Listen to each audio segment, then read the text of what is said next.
योगासन क्या है और उसका महत्व क्या है? देखिए योगासन की जब भी बात आती है तो कहीं ना कहीं समाज को सिंपल अगर शब्दों में कहूँ तो योग का मतलब समाज योगासनों को जोड़ता है। आज ये भ्रांति है कि योग का मतलब हाँ मेरे से ये आसन नहीं होता, योगासन ही योग नहीं है। ये बात आपको पहले क्लियर करनी ज़रूरी है। आसन योग का एक अंग है।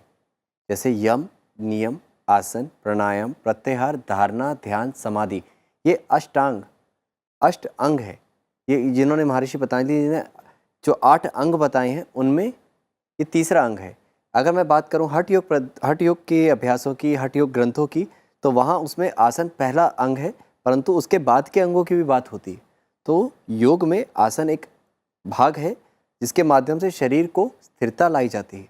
आसन की अगर परिभाषा की बात करते हैं तो शास्त्रों में हठ योग का जो ग्रंथ है हठ प्रदीपिका, उसमें हठस्य प्रथमा अंगत्वा आसनम, अर्थात पहला अंग आसन है, जिसमें आसन करने से क्या होगा? स्थैर्यम आरोग्यम चा अंग लाघवम, स्थिरता आएगी, आरोग्यता आएगी, शरीर में हल्कापन आएगा, तब हम कहीं जाके आगे के लिए तैयार होंगे।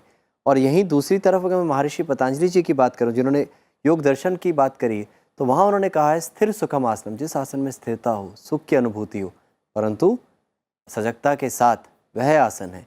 ना कि हम मूवी देखने गए 2 घंटे एक आसन में स्थिर है तो वो आसन हुआ, नहीं, वो एक स्थिति हो सकती है पर योग आसन नहीं।